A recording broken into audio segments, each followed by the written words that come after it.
ॐ श्रीशम्भवाय नमः।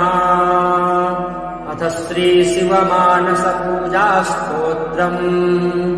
ॐ रत्नैः कल्पितमासनम् हिमजलैः स्नानम् च दिव्याम्बरम् नानारत्नविभूषितम् मृगमदामोदाङ्कितम् चन्दनम् जातीचम्पकविल्वपत्ररचितम् पुष्पम् च धूपम् तथा दीपम् देवदयानिधे पशुपतेः कल्पितम् गृह्यताम्।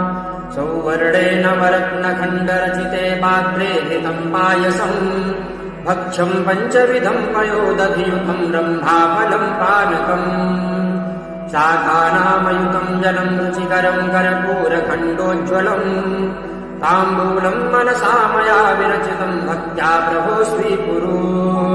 छत्रम् चामरयोर्युगम् व्यजनकम् चादर्शकम् निर्मलम् वीणाभेरिमृदङ्गकाहलकलागीतम् च नित्यम् तथा साष्टाङ्गम् प्रणति स्मृतिर्बहुविधा ह्येतत्समस्तम् मया सङ्कल्पेन समर्पितम् तव विभो पूजाम् गृहाण प्रभो।